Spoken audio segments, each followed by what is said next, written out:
मगरबी बंगाल में एक मर्तबा फिर शरपसंदों ने एक मुस्लिम नौजवान को जय श्री राम का नारा न लगाने पर मजबूर किया है। आसनसोल के मोहम्मद इसरार के मुताबिक कुछ शरपसंदों ने उनकी पिटाई की और जय श्री राम का नारा लगाने का दबाव बनाया। इसरार को अस्पताल में दाखिल किया गया है और पुलिस में शिकायत दर्ज कराई गई है।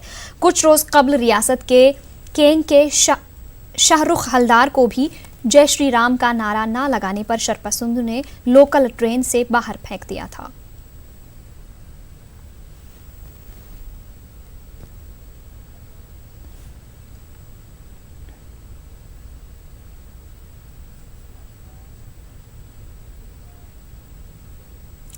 औरंगाबाद में शरपसंदी का एक और वाकया पेश आया। कार में सवार 4 शरपसंदों ने एक बाइक सवार नौजवान और उसके साथी को जबरदस्ती जय श्री राम बोलने पर मजबूर किया। यह वाकया रात में बजरंग चौक इलाके में पेश आया, जिसके बाद हालात कशीदा हो गए हैं। इस मामले में चारों मुलजमीन को JMFC कोर्ट में पेश किया गया, जहां फाजिल जज PH जोशी ने इन्हें जमानत पर रिहा कर दिया। तमाम मुलजमीन इंजीनियरिंग कॉलेज के तलबा हैं।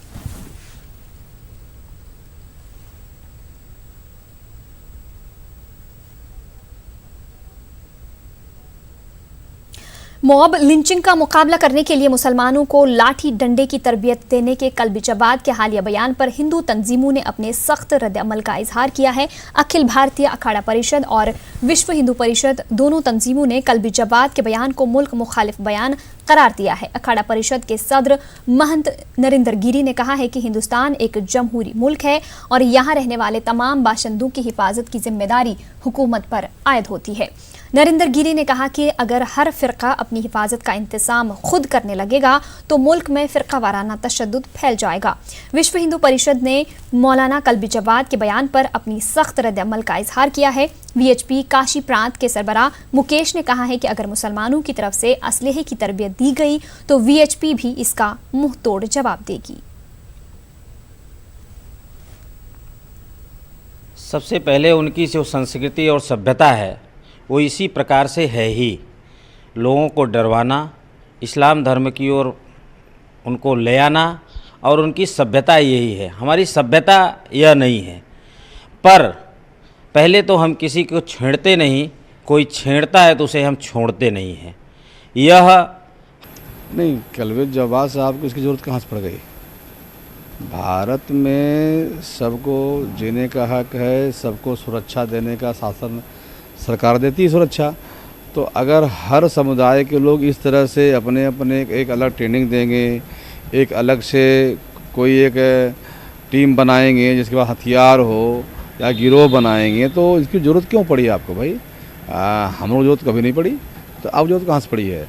तो कल्बी जवाद साहब की बात हमें समझ में नहीं आई है। ये तो नहीं होना चाहिए। सुप्रीम कोर्ट की वकील सबूही खान ने मौलाना कल्बी जवाद और महमूद प्राचा के खिलाफ लखनऊ के थाना चौक में तहरीर दी है। उन्होंने मौलाना कल्बी जवाद और महमूद प्राचा पर मुल्क में मजहबी फासला पैदा करने और सरकार के खिलाफ अदम एतमाद की फजा कायम करने का इल्ज़ाम लगाया है। में धर्म के नाम पे और माइनॉरिटी के नाम पे बंटवारा किया जा रहा है। एक वर्ग विशेष को दूसरे वर्ग विशेष के खिलाफ खड़ा किया जा रहा है, फियर डाला जा रहा है, वायलेंस के लिए प्रोवोकेट किया जा रहा है, सरकार के खिलाफ ऑफेंस करने के लिए लोग तैयार किए जा रहे हैं। ये सारे अगर आप देखें तो IPC में सारे पीनल प्रोविजंस हैं इन सब एक्ट्स के खिलाफ। तो क्लियर कट क्रिमिनल एक्ट्स आप लोग खुल्लम खुल्ला नेशनल TV पे कर रहे हैं। उसी के अगेंस्ट मैं कंप्लेन लेके थाने गई हूँ, जिसमें मैं FIR कराऊंगी और बहुत स्ट्रिक्ट एक्शंस लूँगी। और जो भी इन्होंने बातें करी हैं, मेरी कंप्लेन अगर आपको मैं पूरी तो नहीं पढ़ के बताऊंगी, लेकिन जो इनकी एक्ट्स हैं वो देश में डर, हिंसा, अपराध के लिए उकसाना, देश की अखंडता और एकता के खिलाफ काम करना, कानून को अपने हाथ में लेना, कितनी चीज़ें मैं मेंशन करूं।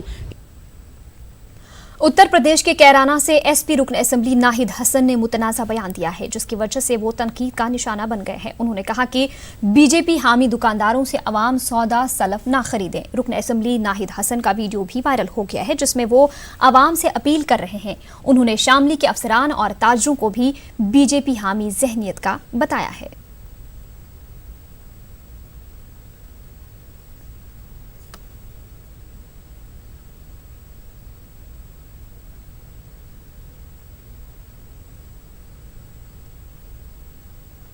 सामान लेना बंद कर दो, 10 दिन 1 महीना, चाहे झिंझाने से जाके ले लो, चाहे पानी उधर कैराना से एसपी के रुकन असेंबली नाहिद हसन के मुतनाज़ा बयान पर रद्द-ए-अमल का सिलसिला जारी है। उनके चचा अनवर हसन ने भी रद्द-ए-अमल का इजहार किया है। उन्होंने नाहिद हसन के बयान की मजम्मत की है। वाज़ेह रहे कि नाहिद हसन के चचा अनवर हसन कैराना नगर पालिका के चेयरमैन भी हैं। तो यह है कि इसमें कैराने में जब से हमारा परिवार जिंदा है और इतने हमारा परिवार हम रहेंगे, इतने ना तो हिंदू मुस्लिम यहाँ पर कभी पहले हुई ना अब हुई और ना होने देंगे, ये हम वादा करते हैं। सवाल है, क्या जो बताया जा रहा है कि विधायक समर्थकों ने नगर पालिका की जमीन पर अवैध कब्जे कर रखे थे और प्रशासन ने और नगर पालिका ने वो खाली कराया, तो उससे दिक्कत है क्या?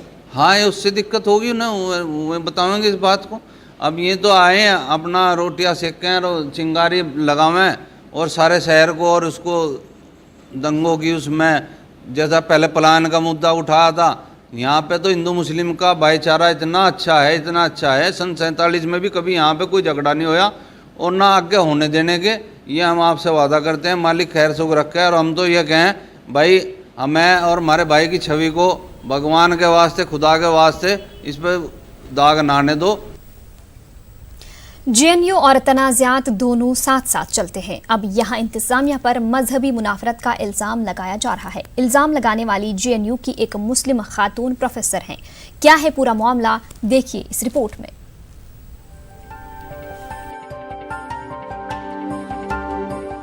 जवाहरलाल नेहरू यूनिवर्सिटी इंतजामिया पर मजहबी मुनाफरत के इल्ज़ामात लगाए जा रहे हैं। एक मुस्लिम खातून प्रोफेसर रोजीना नासिर के मुताबिक गुज़िश्ता 2 साल से उनके साथ इंतजामिया की जानिब से नाजेबा सलूक किया जा रहा है।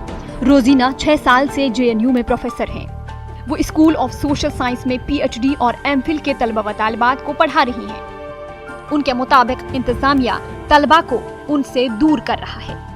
हरेसमेंट तो बहुत टाइम से चल रहा है, ये 2017 से है, लेकिन पहले इन लोगों ने सैलरी रोक के किया, हमने केस किया, लेकिन अब ये एक और स्टेप ऊपर आ गए।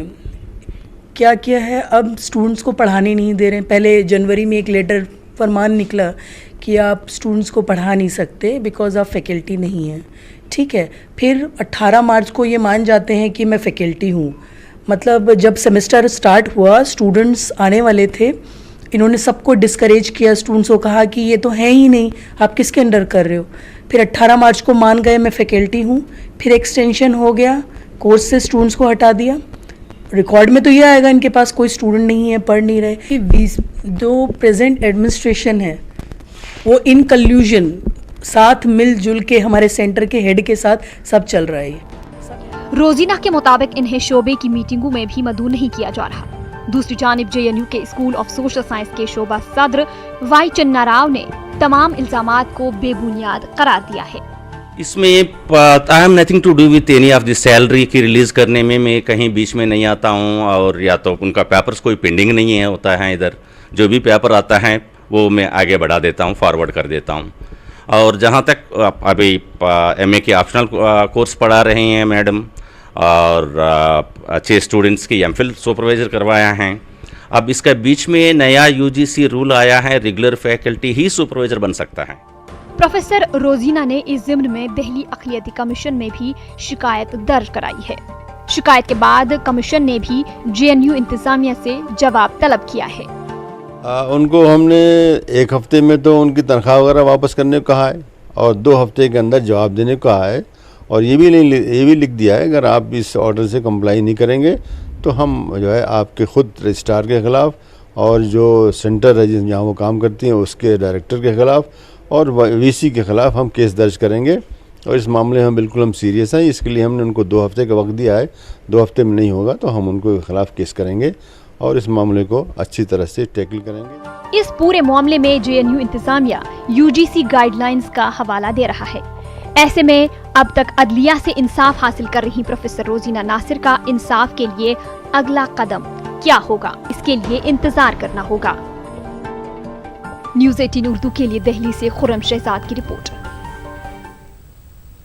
बीजेपी लीडर ने वंदे मातरम को मुल्क का कौमी तराना बनाने का मुतालबा किया है। इस सिलसिले में बीजेपी लीडर अश्विनी उपाध्याय ने दिल्ली हाईकोर्ट में मफाद आमा की अर्जी दाखिल की है। अर्जी गुजार का कहना है कि जनगण मन और वंदे मातरम को फरोग दिया जाना चाहिए। इस सिलसिले में पॉलिसी वज़ा करने के लिए अदालत हुकूमत को हिदायत जारी करे।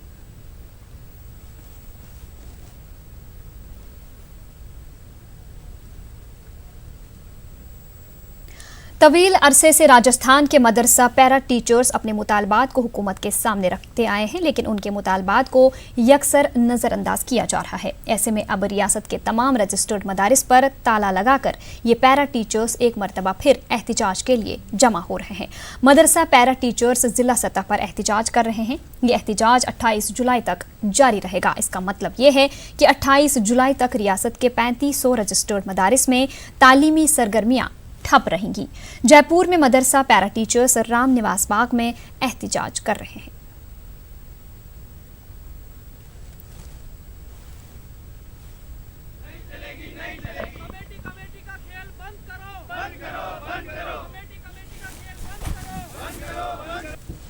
राजस्थान मदरसा पैरा टीचर्स ने अपनी मांगे बजट में नहीं माने जाने के विरोध में आज पूरे प्रदेश के मदरसों को बंद रखा है। पूरे प्रदेश के 3500 मदरसे बंद हैं।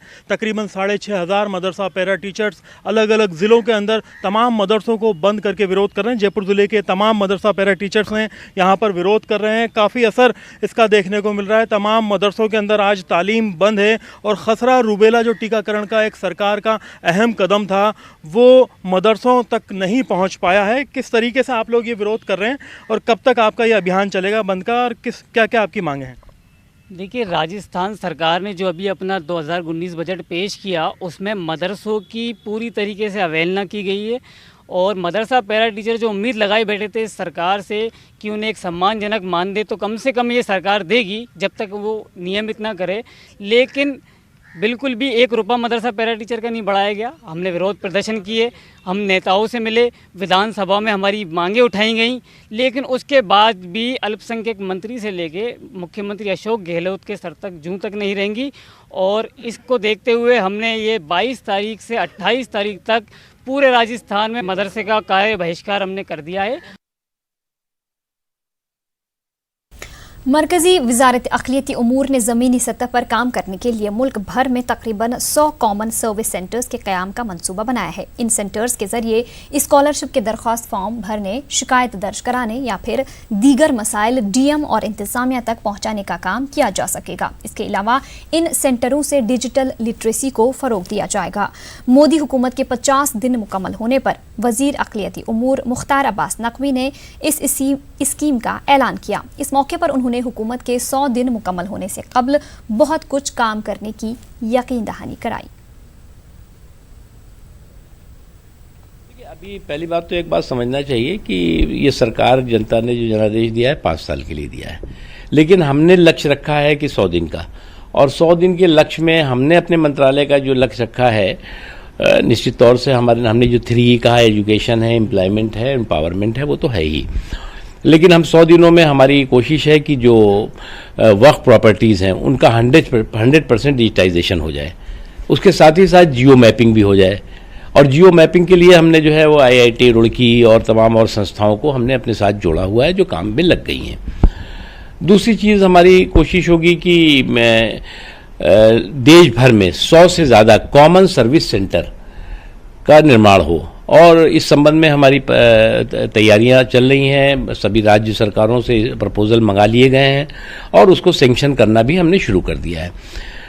साथ ही साथ जो है वो हुनर हाट के माध्यम से दस्तकारों, शिल्पकारों, कारीगरों को रोज़गार और रोज़गार के मौके मुहैया कराने का जो एक अभियान था उसको हमने आगे और बढ़ाने की कोशिश की है, और अभी आने वाले दिनों में हम जयपुर में शुरू करने जा रहे हैं अगस्त में। उसके बाद देश के अलग अलग हिस्सों में हम हुनर हाट का आयोजन करेंगे, जिसमें कि हमारी कोशिश होगी कि हम हज़ारों की संख्या में जो दस्तकार से, मान लीजिए कि किसी को जो है वो लोन चाहिए, किसी को जो है वो स्कॉलरशिप भरना है, किसी को जो है वो अपने यहाँ अपने इलाके की जो है वो समस्याएं हैं, उस समस्याओं के समाधान की दिशा में DM के पास नहीं जा पाता, मुख्यमंत्री के पास नहीं जा पाता, कॉमन सर्विस सेंटर से ये सारी चीज़ें हो सकती हैं।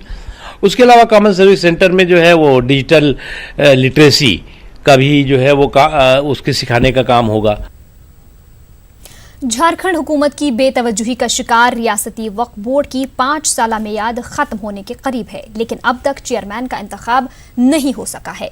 आर्जी मुलाजमीन के भरोसे चल रहा ये बोर्ड महज हाथी का दांत साबित हुआ है। एक रिपोर्ट।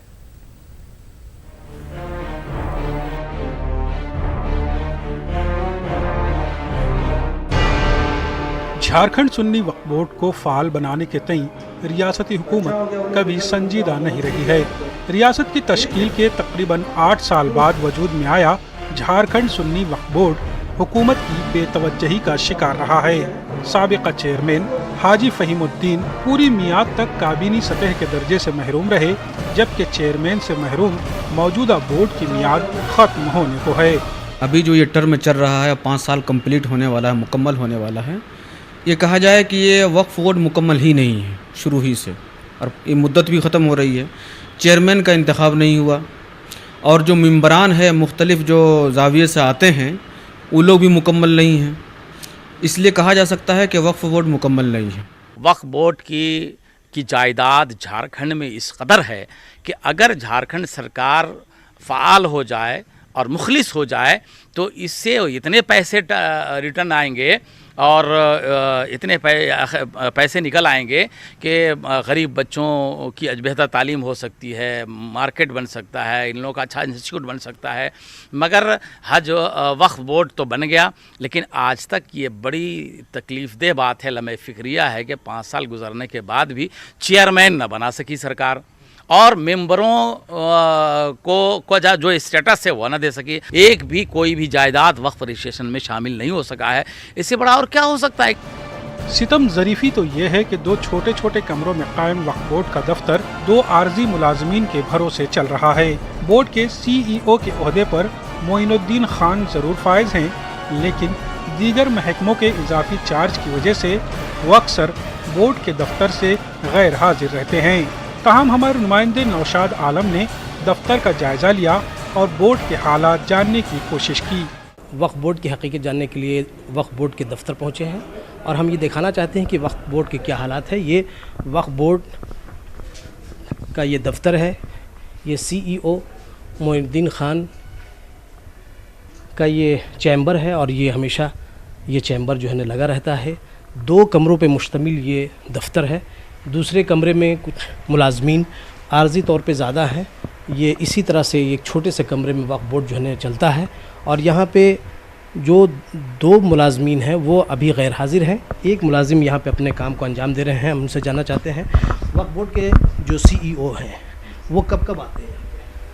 ज़रूरत के तादाद है, चूँकि वो 5-6 जगह उनका प्रभार है, तो इसलिए वो काफ़ी परेशानियाँ उनके साथ भी दरपेश है। ये कि वक्त पड़ने पे वो आ ही जाते हैं, ऐसी बात नहीं है। तो वक्त का काम कैसे चलता है? ऐसा कि हम लोग तो आर्जी तौर पे 2 हैं मुलाजमीन, अलावा हमारे के लीगल एडवाइज़र है। परेशानियां तो काफ़ी है यहाँ पर, चूँकि 13 पोस्ट सेंसिंग है, वो उसमें अब तक बाहरी नहीं हो पाया है। बाली हो जाने पर अल्लाह से उम्मीद है कि फुल फ्लेश तो ये है झारखंड वक्फ बोर्ड की हकीकत। इनका वाज़ेह तौर पे कहना है कि 2 आर्जी मुलाजिम हैं जो अभी गैर हाजिर है, और हालांकि 13 जो है सैंक्शन पोस्ट है, लेकिन उस पर भी जो है बहाली नहीं हुई है। ऐसे हालात में वक्फ बोर्ड के हालात का अंदाज़ा लगाया जा सकता है। कैमरामैन प्रदीप के साथ नौशाद आलम, न्यूज़ 18 रांची। मदरसों की शबीह को बेहतर करने के लिए मुस्लिम मंच नई पहल करने जा रहा है। क्या है वो पहल, देखिए इस रिपोर्ट में।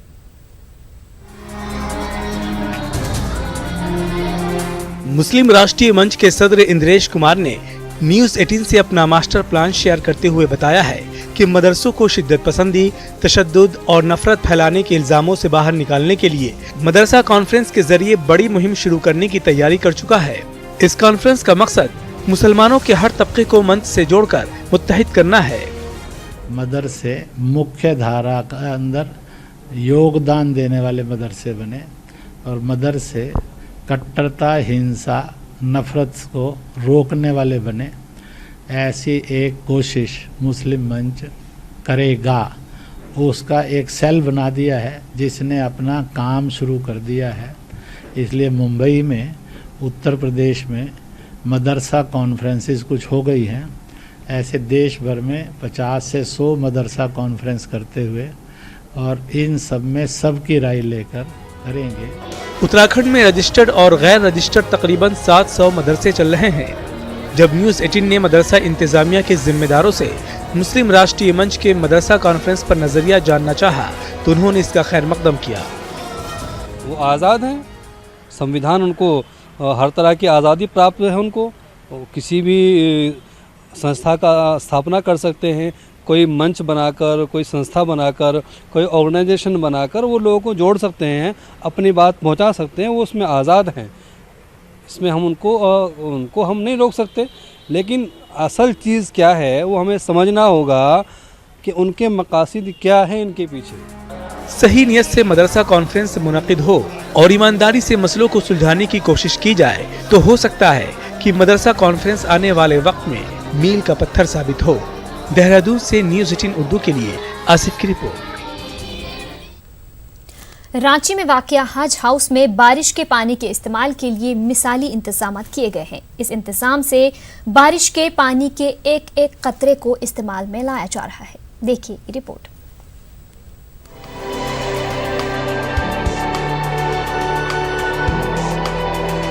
रांची के कड्रू में 56 करोड़ की लागत से नौ तामीरशुदा हज हाउस में बारिश के पानी के इस्तेमाल के लिए नायाब कदम उठाया गया है।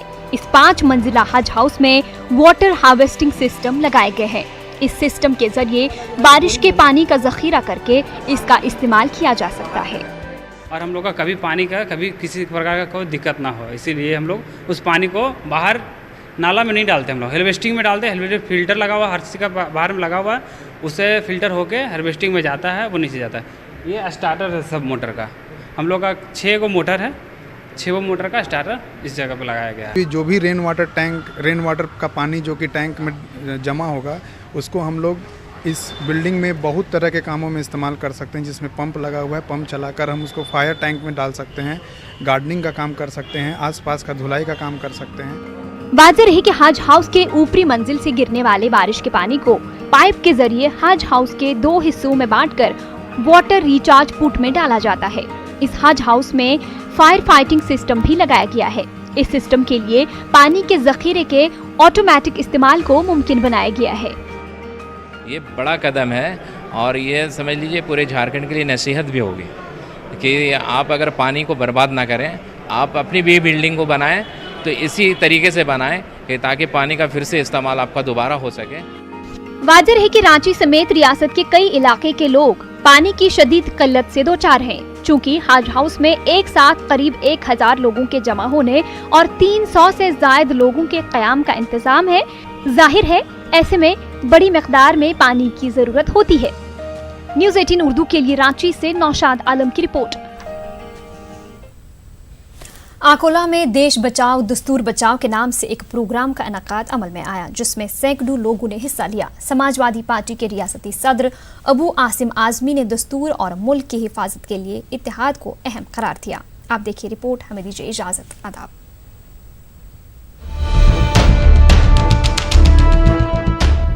मुल्क में मॉब लिंचिंग के नाम पर माहौल खराब करने वालों के खिलाफ समाजवादी पार्टी लीडर अबू आसिम आजमी ने अकोला में जमकर हमला बोला।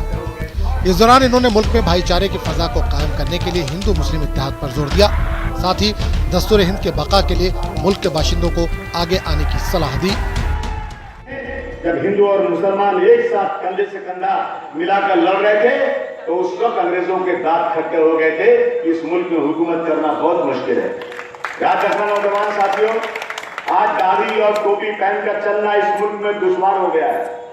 मैं बहुत दिले समझता हूं उन लोगों को जो आज अकेले दाढ़ी और टोपी पहनकर और कुर्ता पजामा पहनकर कहीं सफर करते हो, नहीं मालूम वो घर से जा रहे वापस आएंगे कि नहीं आएंगे। देश बचाओ दस्तूर बचाओ को उन्वान से मुनक़िदा इस प्रोग्राम में अकोला की मुख्तलिफ सियासी, समाजी व मजहबी शख्सियात ने शिरकत की। अक़लियतों के साथ साथ दीगर पसमानदा फ़िरक़ों की बदहाली पर भी रोशनी डाली गई। इंतखाबी माहौल को देखते हुए अबू आसिम आजमी ने वाज़ेह किया कि उनकी पार्टी अकोला की सियासत में भरपूर तरीके से हिस्सा लेने जा रही है। मकसद समाजवादी पार्टी को अकोला शहर के अंदर लोगों तक पहुंचाना, और अकोला एक ऐसा शहर है जहां समाजवादी पार्टी का गढ़ है। यहां का समाजवादी पार्टी के पास वोटर यहां पर हैं। आने वाले असेंबली के इलेक्शन में समाजवादी पार्टी यहां अपना उम्मीदवार खड़ा करेगी और वहां चुन कर आए, ये हमारी कोशिश है। हम पहले कोशिश करेंगे अलायंस की, अगर तमाम सेकुलर पार्टियां इकट्ठा आती हैं ताकि वोटों का बिखरा ना हो, और अगर अलायंस नहीं होता तो अकोला की सिर्फ समाजवादी पार्टी लड़ेगी। अगरचे अबू आसिम आजमी के इस प्रोग्राम को बज़ाहिर तो मुल्क और दस्तूर की हिफाजत के लिए एक कोशिश का नाम दिया गया है, ताहम इसी मंच से आइंदा असेंबली इंतखाबात के लिए सियासी ज़मीन हमवार करने की भी कोशिश की गई। बहरहाल ये आने वाला वक्त ही बता पाएगा कि आजमी की इन कोशिशों से अकोला में समाजवादी पार्टी का मुस्तकबिल क्या होगा। न्यूज़ 18 उर्दू के लिए अकोला से रिजवान खान की रिपोर्ट। इस न्यूज हेडलाइंस के स्पॉन्सर पेट सफा